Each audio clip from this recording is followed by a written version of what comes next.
नमस्ते दोस्तों, आप सुन रहे हो the Patil house academy channel. तो देखो, जैसा कि आप जानते ही हो कि हम पहले मराठी में पढ़ते हैं और बाद में उसका हिंदी में मीनिंग समझते हैं। चलो, तो आज हम देखने वाले हैं क्लास 8 की पोएम नंबर 3 की, जिस पोएम का नाम है प्रभात। चलो, तो प्रभात यानी क्या? प्रभात यानी सुबह। प्रभात यानी सुबह। लेकिन कविता या कोई हम लिटरेचर जब पढ़ते हैं, तब जो भी हमें वर्ड दिखाई देता है वही मीनिंग नहीं रहता उसका। उस वर्ड के पीछे कुछ हिडन मीनिंग रहता है ना। कुछ यहाँ पर भी वैसा ही हिडन मीनिंग है। प्रभात यानी सिर्फ सुबह नहीं, प्रभात यानी नया जमाना, नई अपॉर्चुनिटी, नए चांस, इसको बोलते हैं प्रभात, है ना। प्रभात यानी नया, है ना। किसी भी फील्ड में कुछ नया होता है तो उसको उस फील्ड की नई प्रभात कहते हैं, है ना। यानी नई सुबह, एक नया किरण, है ना। तो इस मायने में इस पोएम का नाम है प्रभात। चलो, तो देखते हैं ये पोएम किसने लिखी है। तो इस पोएम के जो पोएट है उनका नाम है किशोर बड़ी। उनका नाम क्या है? किशोर बड़ी। तो उनका परिचय देख लेते हैं एक बार। चलो, किशोर बळी हे प्रसिद्ध कवी आहेत। त्यांचे पाकळ्या हा चारोळी संग्रह आहे। तसंच पहाटेच्या प्रतीक्षेत अक्षरांचे सूर हे त्यांचे काव्यसंग्रह आहेत। धुम्मस हे वऱ्हाडी स्तंभलेखन इत्यादि लेखन प्रसिद्ध है। देखो, उन्होंने धुम्मस नाम की भी एक किताब लिखी है, समझो। स्तंभलेखन, स्तंभलेखन यानी वो पेपर में हमेशा जो छपकर आता है उसको स्तंभ कहते हैं, है ना। तो धुम्मस नाम से ये लिखते थे। और वराड़ी, मराठी की जो बहुत अलग अलग बोली है, जैसे वराड़ी है, अहिरणी है, मराठवाड़ी है, कोकणी है ना। ये मराठी की बोली भाषाएं है। तो ये इनका जो लेखन है ये वराड़ी बोली भाषा में इन्होंने किया है। आगे देखो, अनेक चित्रपटांसाठी त्यांनी गीत लेखन केलेलं आहे। और इतना ही नहीं, बहुत सारी मूवी के लिए भी इन्होंने सॉन्ग्स लिखे हैं। आगे देखो, काही मालिका आणि चित्रपट यातून त्यांनी अभिनय देखील केलेला आहे। देखो, और कुछ जो सीरीज रहती दूरदर्शन के ऊपर और कुछ मूवी में भी इन्होंने काम किया है। आगे देखो, त्यांचे हास्यबळी.com या प्रबोधनपर एक पात्री कार्यक्रमाचे राज्यभरात सुमारे 300 प्रयोग झाले आहेत। देखो, तो हास्यबळी.com नाम का एक इन्होंने एक छोटा सा ड्रामा लिखा है और उस ड्रामे के पूरे स्टेट में 300 से ज्यादा प्रयोग हुए हैं। आगे देखो, त्यांना तुका म्हणे हा काव्य पुरस्कार, स्वर्गीय यशवंतराव दाते संस्थेचा विनोदी लेखन पुरस्कार, तसेच राष्ट्र सेवा दलाचा समाज शिक्षक पुरस्कार, अशा अनेक पुरस्कारांनी सम्मानित करण्यात आलेला है। देखो, इनको बहुत सारे पुरस्कार भी मिले हैं। आगे देखो, अब इस पोएम के ऊपर आते कि इस पोएम में क्या बताया गया है। देखो, विज्ञान आणि तंत्रज्ञानाच्या नव्या युगात ज्ञानाची नवी नवी दालने खुली होत आहेत, है ना। आज के इस साइंस के जमाने में हर रोज कुछ ना कुछ नए एक्सपेरिमेंट होते रहते हैं। हर रोज कुछ ना कुछ नया होता रहता है। तो इस नए होने से क्या होता है कि हमें बहुत कुछ नई अपॉर्चुनिटीज मिलती है, नए आइडियाज मिलते हैं, है ना। तो इस नएपन को ही प्रभात कहते हैं, है ना। नव्या पिढीला कला गुणांच्या विकासाच्या नव्या संधी मिळत आहेत। देखो, और आज की जो नई पीढ़ी है, हर एक को बहुत बड़ा प्लेटफॉर्म अवेलेबल है। क्योंकि पुराने ज़माने में क्या था कि हर किसी को चांस नहीं मिलता था।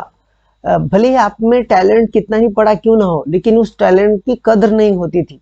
लेकिन आज के ज़माने में ऐसा नहीं है। अगर आप में टैलेंट है तो ज़रूर आपको चांस मिलेगा और आपके टैलेंट की कदर आज के ज़माने में हो सकती है, क्योंकि बहुत सारी अपॉर्चुनिटीज अवेलेबल है, बहुत सारे प्लेटफॉर्म अवेलेबल है ना। ऐसा यहाँ पर कहा गया है। अशा आश्वासक वातावरणात भेदभाव विसरून देशाला प्रगती पथावर नेण्याच्या नव्या वाटा शोधण्याचे आवाहन या कवितेतून कवीने केले आहे। देखो, और यहाँ पर मतलब तो आज सबको इक्वल अपॉर्चुनिटी अवेलेबल है। तो राइटर का कहना है कि हाँ, माना कि पुराने जमाने में सब लोगों को सेम टू सेम अपॉर्चुनिटी नहीं मिलती थी। कुछ लोगों को मतलब जानबूझकर दूर रखा जाता था, लेकिन आज के दौर में तो कुछ वैसा नहीं है। आज के दौर में हर किसी को मतलब फुल अपॉर्चुनिटी है। आप में अगर टैलेंट है तो आप अपना टैलेंट दिखाकर आप अपना नाम रोशन कर सकते हो। तो इसलिए राइटर कहता है कि ये परफेक्ट टाइम है कि जिस टाइम पर हम अपने जो भेदभाव है, धर्म भेद, जाति भेद, रंग भेद, सब कुछ भूलकर हम एकजुट होकर देश को आगे लेके जाने का हमने संकल्प करना चाहिए, क्योंकि पुराने जमाने में जो भेदभाव थे वो आज नहीं है। इसीलिए हमने नेशनल इंटीग्रिटी बढ़ाने की जरूरत है। आगे देखो, प्रस्तुत कविता किशोर फेब्रुवारी 2017 या मासिकातून घेतलेली आहे। देखो, और ये जो पोएम है 2017 में, मतलब एक बच्चों के लिए एक मासिक आता है, हर महीने एक बुक पब्लिश करती है गवर्नमेंट, उसका नाम है किशोर। तो उस किशोर में ये छपकर आई थी पोएम 2017 में, वही यहाँ पर ली गई है। चलो फिर पहले मैं आपको ये पूरी पोएम पढ़ के बताता हूँ, बाद में इसका मीनिंग समझेंगे, चलेगा? चलो फिर देखो, बघा, हे ज्ञानाचे तेज पसरले नव्या युगाच्या नभात, हे ज्ञानाचे तेज पसरले नव्या युगाच्या नभात, कला गुणांच्या क्षितिजावरती ही प्रतिभेची प्रभात. भव्य पटांगण बाग मनोहर फुला पाखरांचे जग सुंदर, भव्य पटांगण बाग मनोहर फुला पाखरांचे जग सुंदर, आपुलकीचा सुवास पसरे मनामनातून इथे निरंतर, गुरुजनांची अमूल्य शिकवण या स्पर्धेच्या युगात, कला गुणांच्या क्षितिजावरती ही प्रतिभेची प्रभात. पायाभरणी अस्तित्वाची प्रयोगशाळा व्यक्तित्वाची, पायाभरणी अस्तित्वाची प्रयोगशाळा व्यक्तित्वाची, तन सदृढ मन विशाल होई, तन सदृढ मन विशाल होई, इथे रुजवणूक त्या तत्वांची, विचारधारा तीच वाहते नसानसात रगारगात, कला गुणांच्या क्षितिजावरती ही प्रतिभेची प्रभात. नवीन स्वप्ने नवीन आशा ही प्रगतीची नवी परिभाषा, परिश्रमाने अभ्यासाने उन्नत बनू आपल्या देशा, मिटून सारे भेद चला रे मानवतेच्या युगात, कला गुणांच्या क्षितिजावरती ही प्रतिभेची प्रभात. तर बघा, अब हम क्या करेंगे, इसका मीनिंग समझते हैं कि पोएट हमें क्या कहना चाहता है। देखो, स्टार्ट करते हैं पहले टांजा से। देखो क्या कहता है हमें पोएट, हे ज्ञानाचे तेज पसरले नव्या युगाच्या नभात, कला गुणांच्या क्षितिजावरती ही प्रतिभेची प्रभात. देखो यहाँ पर क्या कहना चाहता है, तेज है ना, यानी प्रकाश, लाइट, ये जो प्रकाश है ये आ गया है, लेकिन किसका प्रकाश है? ये ज्ञान है ना, नॉलेज. ये जो लाइट है ये कौन सी लाइट है? नॉलेज की लाइट है ना. और ये आज के जमाने में, आज का जो जमाना है, today's word is a knowledge words, है ना. तो आज का जमाना तो नॉलेज का जमाना कहा जाता है. इसीलिए राइटर कहता है कि आज ये जो सुबह हुई है ये नई सुबह है, क्योंकि आज के इस टेक्नोलॉजी के दौर में हर किसी को नॉलेज अवेलेबल है. आपको तो पता है, गूगल हो, यूट्यूब हो, यानी बहुत सारे ऐसे प्लेटफॉर्म है जहां पर हमें जो चाहिए वो नॉलेज मिल सकता है ना. तो इस टेक्नोलॉजी के दौर में नॉलेज की एक नई सुबह हुई है, ऐसा पोएट हमें कहता है ना. हे ज्ञानाचे तेज पसरले नव्या युगाच्या नभात, है ना. नभ यानी आसमान, नए जमाने का एक नया खुला आसमान है, जिस आसमान में ज्ञान का मतलब एक तेज है ना, द नॉलेज ऑफ लाइट आ गया है, ऐसा पोएट कहता है. आगे देखो, कला गुणांच्या क्षितिजावरती ही प्रतिभेची प्रभात. हो, और कला गुण है ना, हर किसी में कोई ना कोई कला होती है, कुछ ना कुछ गुण होता है, कोई ना कोई टैलेंट हर किसी में होता है. तो राइटर कहता है कि तो उस कला को, उस गुण को, उस स्किल को आज आपको दिखाने की जरूरत है, क्योंकि आपको एक बहुत अच्छा प्लेटफॉर्म या टेक्नोलॉजी लेकर आई है. तो आपकी जो प्रतिभा है, आपका जो टैलेंट है, ये एक नई सुबह ला सकता है. अगर आपने इस नॉलेज का अच्छे से इस्तेमाल किया, तो इस नॉलेज का इस्तेमाल करके आप अपनी खुद की टैलेंट के द्वारा छा सकते हो, अपना नाम रोशन कर सकते हो, ऐसा यहाँ पर कवि कहते हैं. आगे देखो, भव्य पटांगण बाग मनोहर फुला पाखरांचे जग सुंदर. आपुलकीचा सुवास पसरे मना मनातून इथे निरंतर। देखो मतलब ये राइटर की जो सोच है बहुत ही पॉजिटिव है। मतलब देखो आप वो कहते हैं ना, जैसी आंखें वैसा नजरा। आप जिस नजरिए से इस दुनिया की तरफ देखते हो आपको ये दुनिया वैसी ही नजर आती है। तो ये जो पोएट है ये इस दुनिया की तरफ बहुत पॉजिटिव नजरिए से देखते हैं, इसीलिए उनको सब कुछ अच्छा दिखाई देता है ना। अगर आपका एटीट्यूड ही इस दुनिया की तरफ देखने का निगेटिव है तो आपको सारी निगेटिव चीजें दिखाई देंगी। अगर आपका एटीट्यूड ही पॉजिटिव है तो फिर आपको सब कुछ अच्छा दिखाई देगा, जैसा कि राइटर को दिखाई दे रहा है। क्या कहता है एक पोएट यहाँ पर, भव्य पटांगण बाग मनोहर, फुला पाखरांचे जग सुंदर, आपुलकीचा श्वास पसरे मना मनातून इथे निरंतर। देखो राइटर कहता है कि कितना अच्छा है ये खुला आसमान, ये बागें, ये हस्तियां, ये पानी, ये बहता बादल, मतलब बहता पानी, ये बहुत सुंदर। और फुला पाखरांचे जग सुंदर, कितना अच्छा नजारा है, ये दुनिया कितनी अच्छी है। देखो इस दुनिया की सिर्फ अच्छाई पर पोएट भरोसा करता है।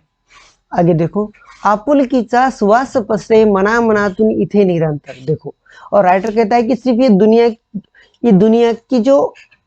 दुनिया ही अच्छी नहीं बल्कि इस दुनिया के लोग भी बहुत अच्छे हैं। क्यों अच्छे हैं? क्योंकि आपुलकीचा श्वास पसरे मना मनातून इथे निरंतर। यहाँ हर एक इंसान एक दूसरे से बहुत प्यार करता है ना। आपुलकी यानी एक दूसरे से प्यार करना। राइटर कहता है कि वो आपुलकी की जो खूबसूरती है, वो प्यार की जो खूबसूरती है, वो अपनेपन की जो खूबसूरती है, जो उसका सुगंध है, वो हर एक के मन से इधर उधर बह रहा है। और इस दुनिया के सब लोग बहुत अच्छे हैं, ये दुनिया बहुत बहुत अच्छी है, ऐसा यहाँ पर पोएट कहता है। आगे देखो, गुरुजनांची अमूल्य शिकवण या स्पर्धेच्या युगात कला गुणांच्या क्षितिजावरती ही प्रतिभेची प्रभात।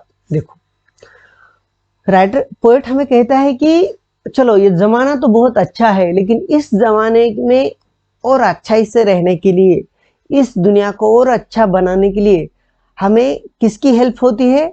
हमारे गुरुजनों की हमें मदद होती है। और इसीलिए हमने हमेशा ही गुरुजनांची अमूल्य शिकवण या स्पर्धेच्या युगात, माना कि आज का जो जमाना है ये कंपटीशन का जमाना है, और इस कंपटीशन के जमाने में गुरु एक बहुत ही अहम भूमिका निभाते हैं। तो हमें जरूरी है कि इस कंपटीशन के दौर में गुरु का गाइडेंस लेकर हमें आगे बढ़ना है।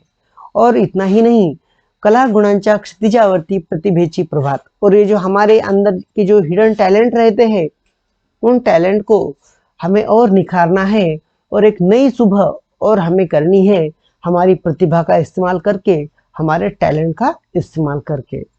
आगे देखो, पायाभरणी अस्तित्वाची, प्रयोगशाळा व्यक्तित्वाची, तन सदृढ मन विशाल होई, इथे रुजवणूक त्या तत्वांची, विचारधारा तीच वाहते नसानसात रगारगात, कला गुणांच्या क्षितिजावरती ही प्रतिभेची प्रभात। देखो क्या कहता है राइटर यहाँ पर, पायाभरणी अस्तित्वाची, है ना। ये जो बचपन का जो दौर है, जिस दौर में आप पढ़ाई लिखाई करते हो, ये पायाभरणी, ये फाउंडेशन होता है आपके आने वाले कल का, है ना। आपकी पूरी जिंदगी का फाउंडेशन आपके बचपन के ऊपर निर्भर रहता है। तो इसीलिए कवि कहता है कि पायाभरणी अस्तित्वाची, प्रयोगशाळा व्यक्तित्वाची। देखो आपका जो ये बचपन का दौर है ये बहुत ही इंपॉर्टेंट दौर है, क्योंकि बचपन में ही आपको अपना एक फाउंडेशन, आपका खुद का एक बेस तैयार करना होता है, कि जिस बेस के ऊपर आपको पूरी जिंदगी जीनी होती है। तो आपका जो स्कूल है ये एक लेबोरेटरी है, और जिस लेबोरेटरी में इंसान नाम का जो मतलब आप, है ना, एक अच्छे इंसान बनाए जाते हैं। तो इसीलिए कवि कहता है कि पायाभरणी अस्तित्वाची, प्रयोगशाळा व्यक्तित्वाची, आपकी जो पर्सनालिटी डेवलप करने का जो दौर है वो आपके स्कूल का दौर होता है। आपने अपने टाइम का, अपने स्कूल का, अपने टीचर्स का अच्छे से इस्तेमाल करके अपनी खुद की पर्सनालिटी को मैच्योर, डेवलप और इफेक्टिव बनाना है ना। क्योंकि आपकी इसी बेस के ऊपर आपकी आने वाली जिंदगी मतलब डिपेंड रहने वाली है। तो इसीलिए तो फिर अच्छी पर्सनालिटी की क्या खासियत होती है, क्या मायने होते हैं? तो देखो, तन सदृढ़ मन विशाल हुई, इथे रुजवणूक त्या तत्वांची। देखो मतलब अच्छी पर्सनालिटी मतलब कैसी पर्सनालिटी, जिसका तन सुदृढ़ है, मतलब जिसका शरीर स्ट्रांग है ना, जो तन से सुदृढ़ है, जो जिसकी हेल्थ बहुत अच्छी है। मन विशाल, है ना, जिसका तन सुदृढ़ यानी स्ट्रांग है, मन विशाल यानी जिसका जो दिल है वो बहुत बड़ा है। और ऐसे जो तत्व होते हैं बॉडी को फिट बनाने के और मन को विशाल बनाने के, इसका जो बीजारोपण होता है, इसकी जो गाइडेंस होती है वो आपको स्कूल में दी जाती है। इसीलिए यहाँ पर कहा गया है कि इथे रुजवणूक त्या तत्वांची, यहाँ पर वो तत्व है ना सिखाए जाते हैं कि जिसके ऊपर आपकी आने वाली जिंदगी डिपेंड है। विचारधारा तीच वाहते नसानसात रगारगात, कला गुणांच्या क्षितिजावरती ही प्रतिभेची प्रभात।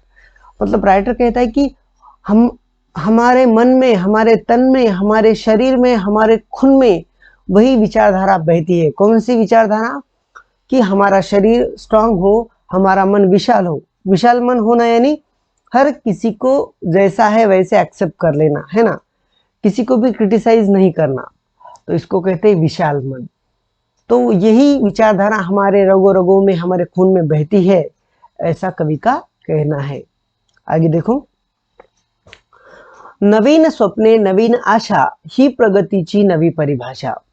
नवीन स्वप्ने नवीन आशा ही प्रगतीची नवी परिभाषा, परिश्रमाने अभ्यासाने उन्नत बनू आपुल्या देशा, मिटून सारे भेद चला रे मानवतेच्या युगात, कला गुणांच्या क्षितिजावरती ही प्रतिभेची प्रभात। देखो, तो राइटर कहता है कि चलो आज का दौर तो अपॉर्चुनिटी का दौर है। यहाँ पर हर किसी को इक्वल अपॉर्चुनिटी अवेलेबल है ना। तो इसीलिए नवीन स्वप्ने नवीन आशा ही प्रगतीची नवी परिभाषा। तो चलो आज हमें सबको, सब लोगों को इक्वल अपॉर्चुनिटी अवेलेबल है, तो फिर हमने क्या करना चाहिए? नए सपने देखने चाहिए, नई नई आशाएं हमारी होनी चाहिए। और ही प्रगतीची नवी परिभाषा यानी इन नए सपनों के ऊपर, इन नई आशाओं के ऊपर हमने प्रगति का एक नया दौर खड़ा करना चाहिए, है ना। परिश्रमाने अभ्यासाने उन्नत बनू आपल्या देशा, और साथ ही साथ राइटर हमें हमारे देश को भी आगे ले जाने के लिए कहता है। तो देश को आगे ले जाने के लिए हमें क्या करना पड़ेगा? हमें परिश्रम करने पड़ेंगे, हमें स्टडी करनी पड़ेगी, और परिश्रम से, अभ्यास से ही हम हमारे देश को आगे लेकर जा सकते हैं। आगे देखो क्या कहते पोएट हमें, मिटून सारे भेद चला रे मानवतेच्या युगात, कला गुणांच्या क्षितिजावरती ही प्रतिभेची प्रभात। चलो, तो राइटर हमें कहता है कि चलो हमारे देश में बहुत सारी समस्याएं थी। कौन सी? बहुत सारे भेद थे, है ना, डिस्क्रिमिनेशंस थे, मतलब जाति भेद था, वर्ण भेद था, धर्म भेद है। तो ये सब कुछ आज मिटाने की जरूरत है, क्योंकि जाति भेद की वजह से कुछ लोगों को अपॉर्चुनिटी नहीं मिली होंगी, लेकिन आज तो इंटरनेट का दौर है, आज तो नॉलेज हर किसी के लिए अवेलेबल है। तो आज ये कहना मतलब बराबर नहीं कि हमें अपॉर्चुनिटी नहीं है ना। आज सब लोगों को इक्वल अपॉर्चुनिटी है। इसलिए कवि कहता है कि ये राइट टाइम है सारे भेद मिटाने का, है ना। और अगर हमारे देश के अगर सारे भेद मिट गए तो हमारे देश की उन्नति करना हमारे लिए बहुत ही आसान हो जाएगा। इसीलिए राइटर कहता है कि मिटून सारे भेद चला रे मानवतेच्या युगात, कला गुणांच्या क्षितिजावरती ही प्रतिभेची प्रभात। राइटर हमें कहता है कि सब भेद मिटाओ और सब लोग साथ में आ जाओ, और एक नया युग, है ना, जिसे मानवता का युग कहा जाए, ऐसा एक नया युग हम रचे, नए युग की शुरुआत हम करें, ऐसा आह्वान हमें इस कविता के द्वारा कवि ने किया है। तो बहुत ही खूबसूरत पोयम थी दोस्तों। तो सच में इस पोयम की जो सीख है इसके ऊपर हमें गौर करना चाहिए, क्योंकि राइटर ने बहुत अच्छी अच्छी चीज़ें कही है, और मुझे लगता है कि हमारा जिंदगी के तरफ देखने का नज़रिया जो है वो इस पोएट की तरह ही होना चाहिए। हमने जिंदगी की तरफ, इस दुनिया की तरफ पॉजिटिवली देखना चाहिए, तभी हम कुछ पॉजिटिव कर सकते हैं। अगर हम हमेशा ही निगेटिव, इस दुनिया की तरफ निगेटिव नज़रिए से देखेंगे तो हमें सब कुछ बुरा ही दिखाई देगा, है ना। जैसा कि आपको मोबाइल के ऊपर अगर आप कुछ अच्छा सर्च करते हो तो फिर उसके नीचे अच्छी अच्छी चीज़ें आने लगती है। अगर आप कुछ गलत सर्च करते हो तो उसके नीचे गलत चीज़ें आने लगती है ना, सर्चिंग बॉक्स में। तो ये दुनिया भी कुछ उस मोबाइल की तरह ही है। इस दुनिया में आप जो सर्च करोगे वो मिल जाएगा। आप अगर कुछ अच्छा सर्च करोगे तो आपको बहुत सारी अच्छी चीज़ें मिल जाएंगी, लेकिन अगर आप बुरा सर्च करोगे, कुछ गलत सर्च करोगे, आपको बहुत सारी गलत चीज़ें मिल जाएंगी और वो कहीं ना कहीं आपकी ज़िंदगी पर भी असर डालेगी। तो मैं आशा करता हूँ कि जैसा कि हमें पोएट ने कहा है कि ये दुनिया बहुत अच्छी है, इस दुनिया के बहुत अच्छे नज़ारे हैं, इस दुनिया में बहुत अच्छे लोग हैं, सब कुछ अच्छा ही है, बी पॉजिटिव, है ना। तो हमारा ज़िंदगी की तरफ देखने का नज़रिया जो है वो भी पॉजिटिव होना चाहिए, ऐसा आह्वान इस कविता के द्वारा हमें कवि ने किया है। तो मुझे उम्मीद है कि आपको ये पोएम अच्छे से समझ में आई होगी। अगर आपको कुछ इसके बारे में और जानना है तो कमेंट बॉक्स में कमेंट कर मुझे बताइए। तो देखो दोस्तों, आप सुन रहे थे the Patil sir's academy channel. अगर आपको ये पोएम अच्छी लगी तो आपको दोस्तों के साथ शेयर करनी है, आपको हमारे चैनल को सब्सक्राइब और लाइक करना है। थैंक यू दोस्तों, फिर मिलते हैं अगले चैप्टर में, तब तक के लिए धन्यवाद।